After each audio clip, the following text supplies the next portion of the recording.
The vehicle knocked down a couple solid marble bollards and then continued past them. So based on the amount of debris that we see, that vehicle was traveling at an extremely high rate of speed.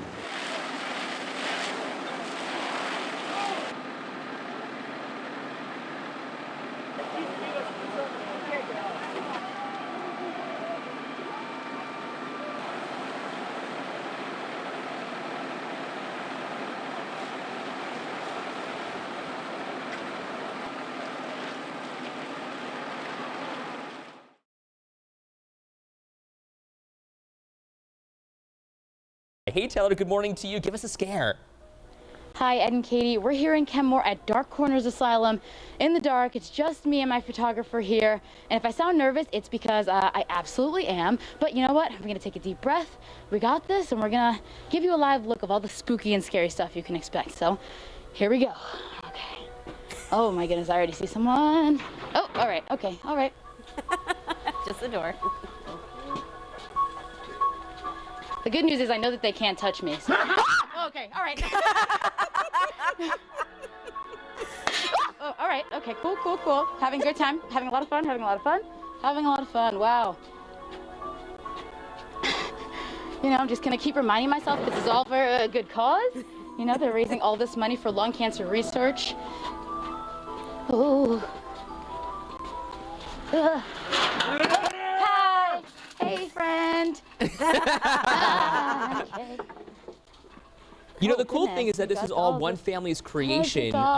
Taylor mentioned it's for a good cause, and it really is. I mean, they're doing this ultimately to remember their loved one who died from lung issues. I'm just trying to figure out where she is. Navigate her way through this scary maze. Hey, hey, hey, hey, hey.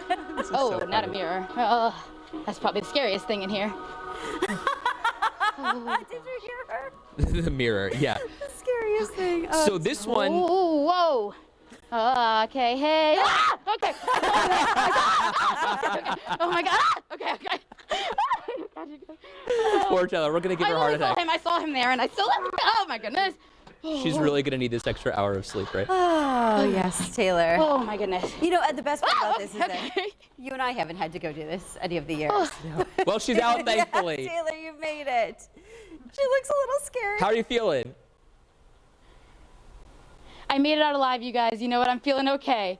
I'm feeling great. I'm feeling great. Made it out alive. It was all for a good cause. You know, some of those jump scares, they were literally right in front of me, and I still screamed. But you know I had a good time. I had that halo protecting me here, and you know what? It's all for a good cause. So don't turn around. Don't look over your shoulder, Taylor, because you've got some creepy visitors with you still.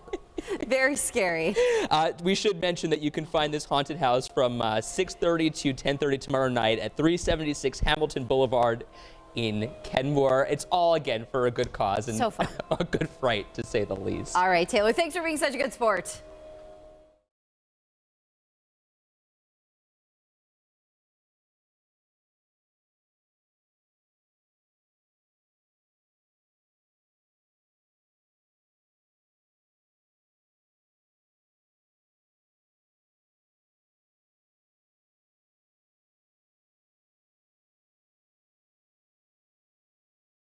With so much going on this year, I thought that Halloween was not going to be the same. And I felt that if there was ever a time that we needed something other to look at, it was now.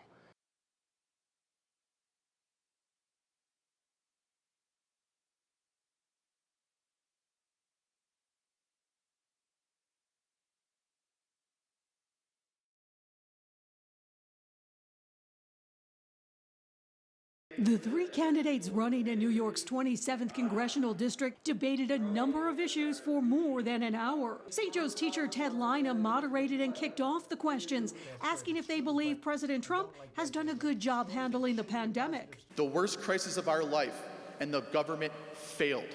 No one has gotten it perfect. I think the president has done a good job. It's a historic fiasco. Democratic candidate Nate McMurray facing off against Republican Chris Jacobs and Libertarian Party candidate Dwayne Whitmer.